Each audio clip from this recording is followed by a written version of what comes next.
Welcome to Discovering. At this time of year, you'd be hard-pressed to find a UP get-together that didn't include a stick of venison salami sliced up on the table. We'll visit my buddy Rick at the smokehouse and make up a batch of venison salami and some jerky. Things can go bad in a hurry. Got to stay here and watch it. His cousin Jerry said, "You want to smoke something?" He said, "You get a case of beer and you sit there and smoke meat. Don't go do nothing else." Stick around, it's Monday night and time for Discovering. The secret streams that flow beneath the cliffs of colored stone. Forest thick and healthy with birch and pine and oak. Surrounded by the greatest lakes this world has ever known. The black bear's awesome presence as he roams the hills and fields. Call of the timber wolf, the loon's lonesome trill. The eagle soaring high above, the trout lies deep and still. These are what I treasure,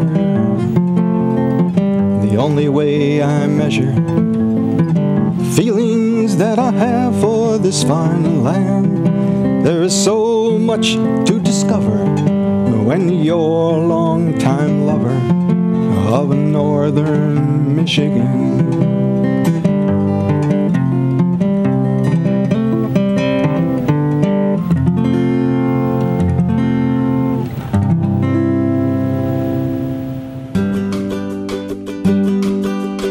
Venison, pork, seasoning, and smoke. Individually, each conjures up its own thoughts of taste and uniqueness. But put all four together, add in some elbow grease and thyme, and you end up with a flavor sensation that has excited the taste buds of wild game eaters around many a camp table or Sunday afternoon football game. Salami, sausage, call it what you will. Add in some crackers and cheese, and you've got a combination that no afternoon shindig would be complete without. So when my friend Rick called and said him and his son Joe were going to be smoking a batch of sausage and jerky, I was there before he hung up the phone. Today we're going to start the process of making venison sausage and a little later on some jerky. But first we got to cut up the pork butts here. Actually a pork shoulder. I like to use the shoulder. It seems easier to cut up. I like to cube this up. With the venison is dry, so we want to put a little more fat in there. Some of the bigger muscles here we'll use for jerky with the straighter grain, but there's this one like a round steak and it has a lot of tendons and stuff going in there, and we'll just cut that up for sausage. Well, we got a ratio here of 1:1, 19 pounds of pork and venison. We'll mix them together and then we mix the seasonings in. Most people just grind it first and mix it with a mixer, but we're going to do it a little different. This is a recipe I used for forever. I don't really measure anything, just put it in there, eh? Some people ask for the recipe and I said, well, here it is. I got tender quick in there, a little garlic, a little bit of cloves, black pepper. This is just cracked pepper, and some mustard seed. After we season it up here, we'll grind it up and fry a piece and try it. And if it needs something, we'll put it in there.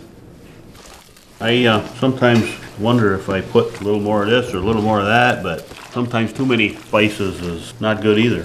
Then all you taste is spice. But you could grind the meat first and then put your seasonings in it and then use a mixer. For this sausage, I just think is one more thing you gotta clean. We mix it up like this and run it through the grinder, ready to run it through the stuffer. We'll cover this up and leave it sit for overnight, 24 hours, whatever, to get the seasonings to soak into the meat, and we'll run it through the grinder.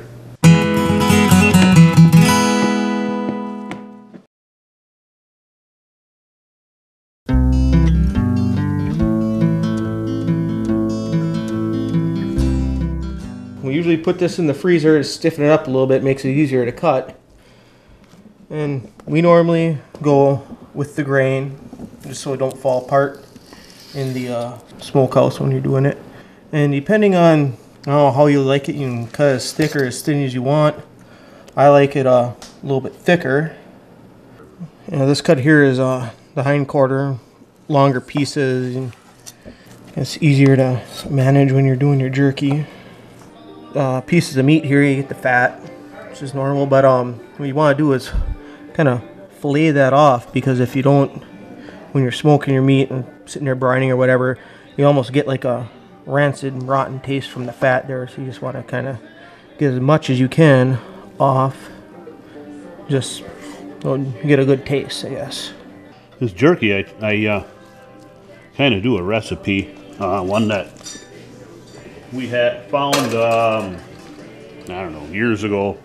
When I was a kid, I wanted to make some jerky, and so I told my dad I was going to make some jerky out of the flank, you know. He said, hell no. He said, get a good piece of meat. Like, take the hind quarter and make some. I was like, oh, all right. Well, I didn't really know. So that's where we started this. Tender quick in there. Garlic powder, 2 tablespoons. Same thing with the onion powder. I think we'll need a half a cup of soy sauce. Worcestershire sauce there. It's a little hot sauce stock that we make ourselves. This is a recipe from a friend of ours. He used to make his own hot sauce. Well, this is just a stock, which is a lot of peppers, a little vinegar, and a tablespoon of salt. And that'll stay good for a couple of years like that, just like that. Okay, now we're gonna pour this in here. I like to have it so it's over the top of the meat, so I'm gonna add a little water to that. Let me mix that around in there. Before this is done, about once a day, it's probably gonna stay in here for 3-4 days. Like once a day, you gotta move it around, overhaul it, they call it, so that every piece of meat gets the same amount of seasoning. We're gonna get this out of the way for now. We'll leave it sit over here for a while. We want to get that in a temperature though to where it's just above freezing. If your meat's below freezing, it doesn't take on the brine. It doesn't take on the salt, the seasonings. You gotta have it probably anywhere from 34 to 38 degrees, somewhere around there. And that's about where it's the best for seasoning anyway.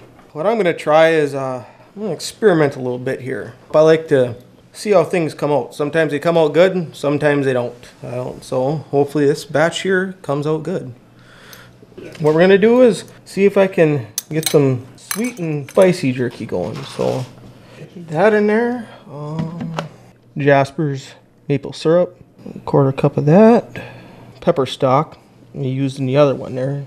I'm gonna use a little bit more than he did. Put a little onion powder in there. This right here is some Insecure. We don't want too much of that in there, else it'll be so salty you can't eat it. And there we go. We'll just have to smoke and see how it comes out. Hopefully it comes out good. Our meat's been sitting for a day or so, and as you can see, it's kind of dry. Won't go through the grinder easily that way. So we're going to add some ice water to this. And some recipes will even tell you to put ice water in it to make it a little more pliable. It goes through the grinder without having to push it through. It makes it easy to stuff it as well. It soaks up a lot of water. See how it slides through the grinder? You don't have to jam it down there with a stuffer. If you didn't add that water to it, you'd have to pack it down in there with that stuffer. So we'll grind a little bit, and then we'll fry a piece and try it. Make sure we got the right amount of seasoning to our taste anyway. If not, we'll add a little more. If it's good, we'll grind her all up and run her through the stuffer. A little bit more salt, but not a lot. Needs more salt. Well, we decided to put a little bit more garlic and a little seasoning salt.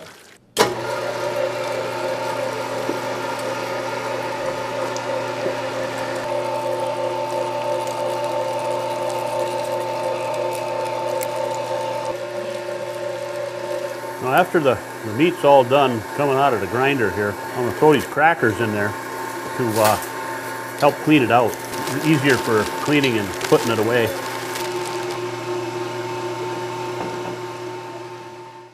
Okay, we're going to stuff these in these fibrous, they're like a collagen casing. We've got to soak them in water to get them a little more flexible. So as the sausage goes in there, it'll expand a little bit, otherwise it'll just rip. You want to stuff it in there as much as you can without ripping it so it don't all shrivel up when it's in the smokehouse. We'll soak these for 3 to 4 minutes. I'll put them in there and I'll just leave them in there till as I'm using them. Now we're going to fill the the stuffer here. This old stuffer from a buddy of mine, found it at a flea market. I'm going to pack this in there and try to get out as much air as we can.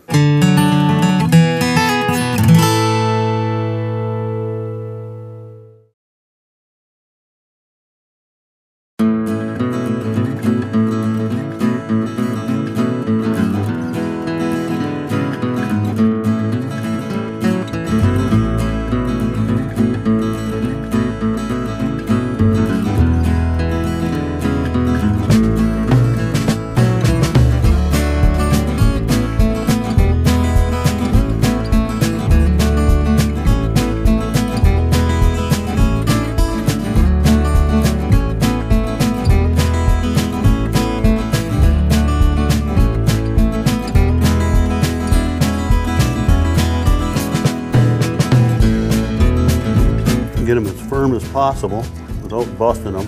Now we gotta open this up a little bit, let that dry. That end will dry so that the string won't slip off when it's hanging in the smoker. These casings, being that they're pliable and wet now from the meat, the smoke does penetrate pretty good. I smoked these for probably 12 hours. It always seems to penetrate pretty well. I like these casings this length too, because they otherwise you hang them they're hanging in the smokehouse. If the casing is too long, then the top part is cooked more than the bottom, unless you crawl in there and flip them upside down, which is not fun. The darker casings are they seem to be a little different consistency here. Yeah, these don't seem to stretch as much. I mean, these are almost rubbery. But there again, once you know, when we are stuffing it, they have a tendency to rip. Also, done that before, trying to stuff them too tight.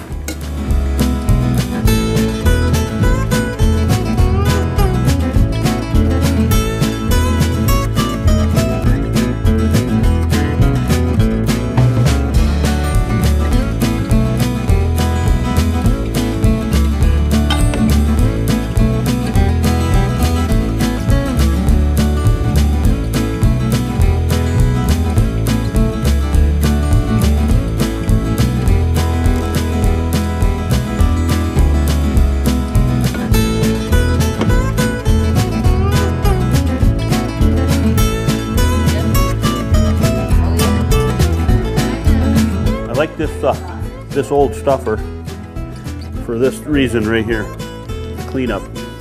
You take it apart. Most of these stuffers are all built.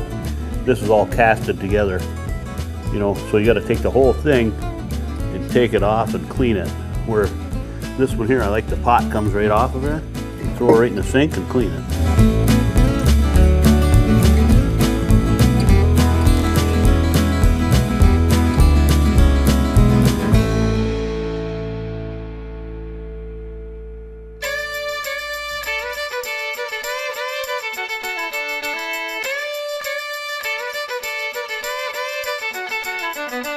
We're on our last leg of our sausage journey here. That's the smokehouse. We usually start a fire in the bottom, and it takes probably an hour or so to get going, but we're going to speed that up by getting some coals out of the boiler here. There's a nice bed of hardwood coals here, put in the bottom of the smokehouse.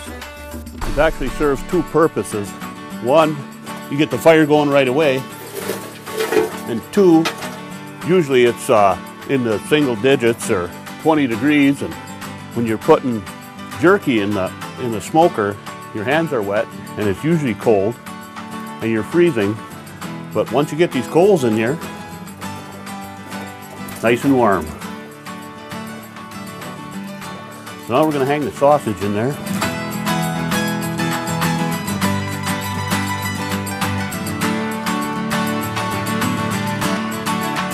Casings used to come about this long, and with the the way it works, I mean, the heat's all up here, and so we'd have to come in here and switch these around like this because they were so long. Because all the heat, you know, it's cooking up here, not so much down here. But we figured out we get shorter casings, we don't have to do that.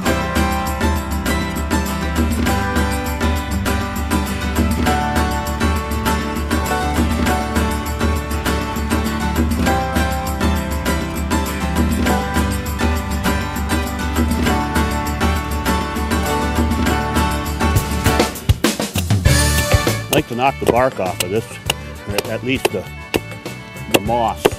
This is hard maple, sugar maple. A lot of people use tag elder. I never did.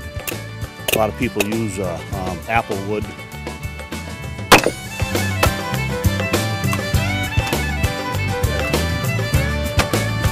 I don't want to have a real big fire to start off with.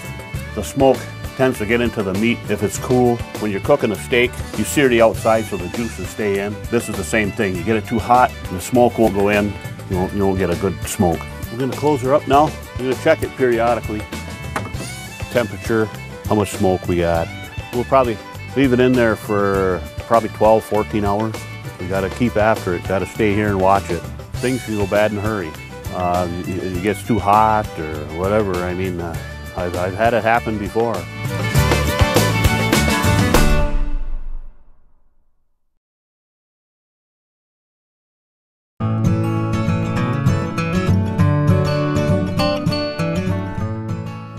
Well, this has been marinating for 2 days. Marinated all the way through. You know, and this rack here is good for it if it's really cold out or if it's pouring rain out. It's easier to put it on in the house than standing out in the smoker. Right now the smokehouse has sausage in there, so we try to make it a little easier here without smoking us out.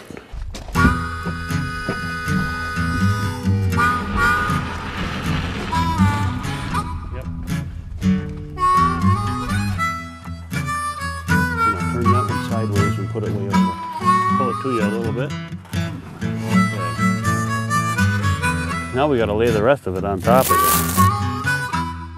We're going to put this in for a couple hours, and then we're just going to keep checking it periodically to see how it's drying. We basically, I mean, we're smoking it, but we basically want to dry it. The smoke is just giving it a little different flavor. When it's getting close, we want to check it about every 15 minutes because it can burn. It gets crunchy. It's like eating chalk. You don't want that. Stoke up this fire a little bit. We try to maintain at this point around 100, 125, but being that we were just in there a little bit, the temperature goes down a little bit. And when it's almost done, you know, we want to get up to around 160, 165, 170 for about a couple hours. Make sure it's cooked. Been in there 4 hours. And we just checked it a minute ago. And this stuff that's more open, I believe, is dry enough to be, oh yeah. We're gonna bag this up and then we'll check the rest of it. It's dry, but it's kind of flexible yet. That's the texture we were looking for right there. All right, let's pull this out and we'll check those ones that were a little bit closer together. And they could use some more time, I think. You check one, see what you think. All right. Well, some of this ain't quite done. It was too close together. Takes a little more to dry it out. Let's take a few of these pieces off here so it don't burn up on us. I think yours might be done there, Joe.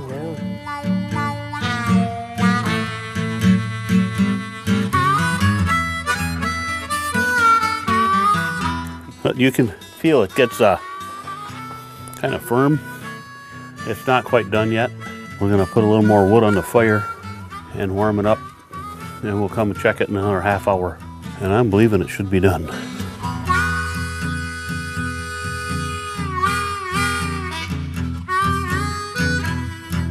You can tell the difference in the taste, for sure. Oh yeah. His is more of a sweet and spicy like you were trying to get. Yeah. I think you got it. Yours? Because I didn't want it, I can't tell the flavor I'm getting. I didn't want it hot. You'll get it.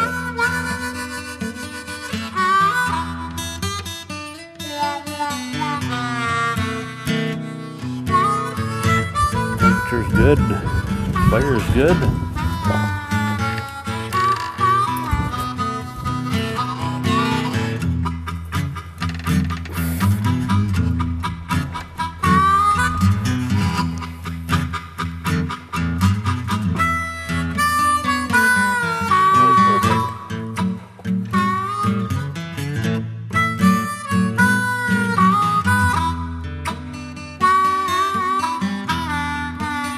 This is our cool down method here. We ain't get any snow and it's raining out.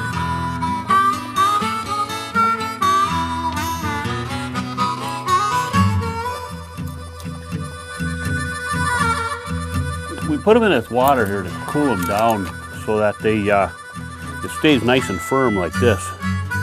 Cools the fat down so it don't all shrivel up.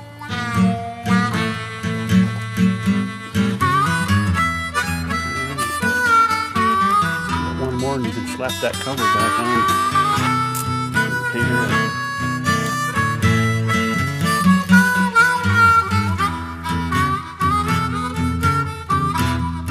Okay, now for the taste test.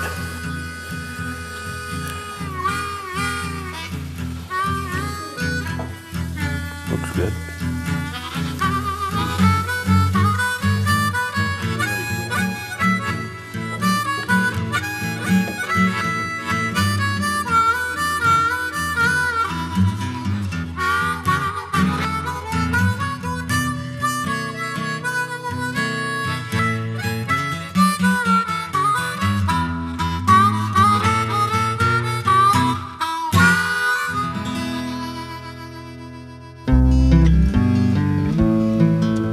Visit the fairgrounds in Escanaba December 7th and 8th for the UP Steam and Gas Engine Association's Christmas in the Village.